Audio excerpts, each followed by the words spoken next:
The camera on the Huawei P30 Pro is already intriguing, and it's about to get a lot more so.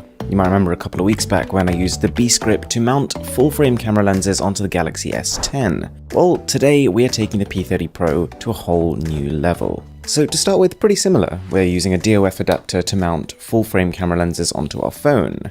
But this time we're introducing the Beast Light, which is pretty tiny, but at the same time can pump out light up to 640 lux, and we're going to be interchanging this with Rode Video Micro, which with the right adapter can plug into your phone and will address the P30 Pro's slightly wonky microphone quality. But we're not done yet. This is the DJI Ronin S. This is a camera rig meant to stabilize full-frame cameras, DSLR's mirrorless cameras. And it works out quite nicely because this Beast Grip Pro cage we're using around our phone gives us the attachments we need to mount that on it. Now, to say the least, this setup looks crazy. You probably haven't seen anything like it on a smartphone. It took me about 3 hours to calibrate the Ronin, but after that, we were off.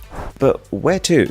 Well, Italy. You see, I was lucky enough to be invited by Formula E to the Rome E-Prix, which is basically fully electric cars racing around the actual streets of the city. So it was going to be the perfect opportunity to test what this rig was capable of.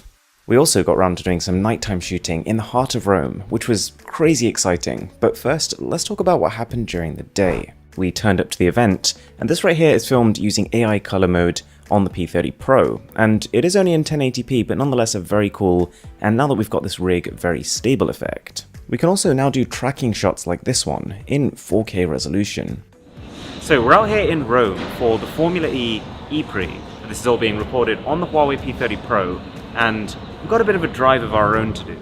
So yeah, this was completely unexpected, kind of crazy. I got the opportunity to sit in a BMW i8 and do what they call a hot lap around the course. The actual course that the real drivers were going to be racing on. I took the rig, slightly nervous that it was going to end up through a window at some point, but it would be worth it.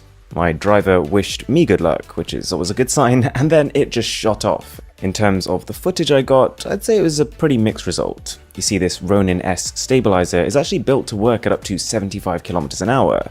The problem was that we were going at more than double that, so there were moments where it got some really stable footage when we were on a straight run, but then every time the car would turn it was just a little bit too much for the rig to handle.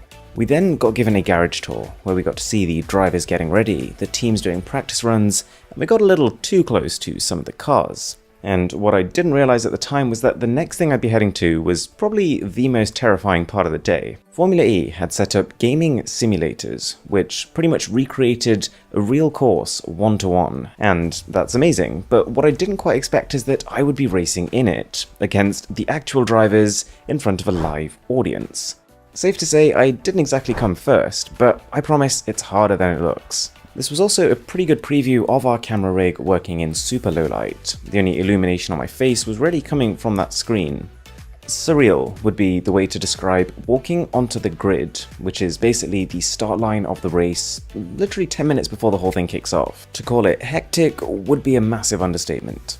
The race then kicked off, and we caught a lot of the action at the Emotion Club, where there was quite a lot more happening. There were meats that had been aging for years. There were people cooking eggs inside ice cream cones, and there was even robots making coffee. We also tried stepping out and just watching the race live ourselves. The whole thing was wrapped up in less than an hour after it started, which is kind of crazy, and we stood near the podium whilst I was trying to focus this rig on the back of various people's heads. Having this camera lens allows you to pull focus from objects that are further away to objects that are closer.